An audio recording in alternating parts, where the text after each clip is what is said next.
आता मंगळवारी 17 तारखेला अध्यक्ष आणि उपाध्यक्ष निवड आहे. अजून 5-6 दिवस अवकाश आहे. आता लवकरच आमच्या तिन्ही पक्षांची बैठक होईल आणि मित्रपक्षांची आणि निर्णय होईल. आणि जास्त महानगरपालिकेमध्ये जो निर्णय झाला, ज्या पक्षाच्या जास्त त्याचा महापौर झाला, तसा इथं अध्यक्ष व्हावा अशी आमची मागणी आहे आणि मला विश्वास आहे की तो मान्य होईल. दुसरीकडे गोकुळ संदर्भात पण 17 तारखेला सुनावणी आहे.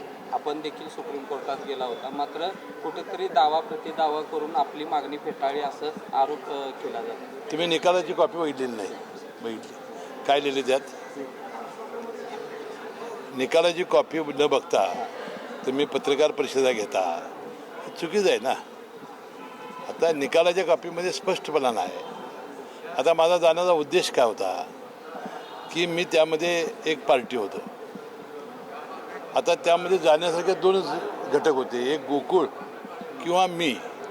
कारण सुप्रीम हायकोर्टाच्या बेंचमध्ये ज्या पद्धतीनं त्याची सुनावणी झाली त्यामध्ये बिनतारखेच्या माझ्या पत्राचा उल्लेख झालेला होता आणि मी लंपी आजारामुळं या राज्यातल्या, मी काय संस्थाची नावं घालून दिली नव्हती, राज्यातल्या दूध संस्था या 50 लिटरची अट दुधाची पूर्ण करू शकणार नाहीत आणि विनाकारण त्या अवसायाला जातील आणि शेतकऱ्यांना नुकसान होईल, म्हणून स्थगिती द्यावी अशी विनंती मी विखे पाटील दुग्ध विकास मंत्री तत्कालीन यांना केली होती.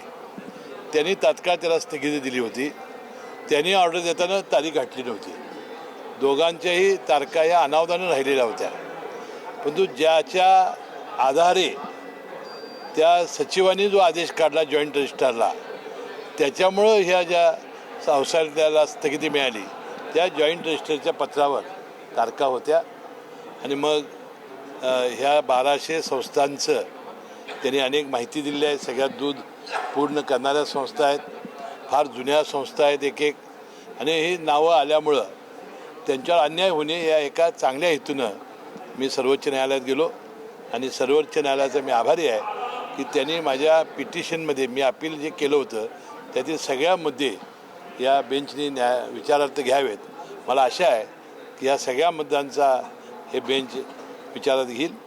न्यायालयामधल्या गोष्टीवर मतप्रदर्शन करायचं नसतं आणि मला वाटतं त्या पद्धतीनं योग्य तो न्याय मिळेल. काही वेळापूर्वी रोहित पवारांनी एक ट्विट केलेलं आहे, ज्याच्यामध्ये म्हटलं आहे की यामध्ये DSR कंपनीचे जे मालक आहेत VK सिंग यांनी सद्यस्थितीला आपल्या मर्जीतील काही अधिकाऱ्यांना हाताचे धरून जे FDR मशीन आहे ब्लॅक बॉक्समध्ये त्याचा काही भाग आहे तो एडिट करण्यासाठी खरं तर एडिट करत असल्याची माहिती जी आहे ती पुढे आलेली आहे. काय नेमकं या संदर्भात? आम्ही राष्ट्रवादी काँग्रेस पक्षाचे सर्व नेतेमंडळीने, उपमुख्यमंत्री सुनेत्रा पवार वहिनी, प्रफुल्लभाई पटेल, सुनील तटकरे साहेब प्रदेशाध्यक्ष, आम्ही सगळे सर्व आमदार लोक यांनी मुख्यमंत्र्यांना या अपघाताचा तपास CBIकडे सोपवावा अशी मागणी केलेली आहे. मला विश्वास आहे की आता CIDचा तपास सुरू आहे. आता DCGA जी विमान प्राधिकरण संस्था आहे ती चौकशी करते आणि लवकरात लवकर CBIला सुद्धा हा वर्ग होईल आणि दूध का दूध पाणी होईल. आणि यामध्ये कोण आमच्या सगळ्या राज्यातल्या जनतेच्या आणि देशातल्या जनतेच्या मनामध्ये या शंका आहेत, त्या शंकेचं निरसन होईल. साहेब, तरी या सगळ्यात रोहित पवार अनेक खुलासे करत आहेत, अनेक दावे देखील केले आणि पुरावे देखील देत आहेत, तरीसुद्धा कुठेतरी दखल घेतली जात नाही. तात्काळ त्याची दखल घेतली जाईल. मुख्यमंत्र्यांनी सुद्धा त्याबद्दलचं सूतोवाच केलेला आहे.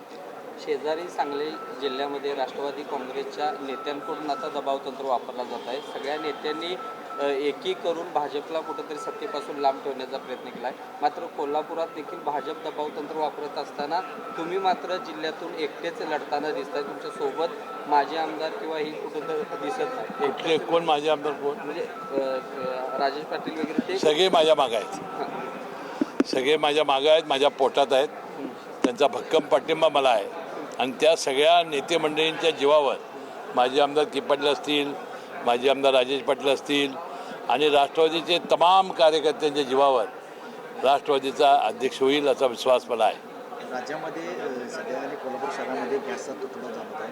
हॉटेल व्यावसायिक बंद ठेवले, काय सांगा? आता कालच राज्याच्या पेट्रोलियम मंत्र्यांनी अशा प्रकारची टंचाई आता होऊ देणार नाही अशा पद्धतीचं विधान केलेलं आहे. त्याशिवाय इराणची जी सामुद्र धुनी आहे त्यानुसुद्धा भारताला देण्याची परवानगी दिली अशी आम्ही माध्यमामध्ये ऐकलेलं आहे. त्यामुळे मला वाटते लवकरात लवकर हा धोका टळेल. थँक्यू.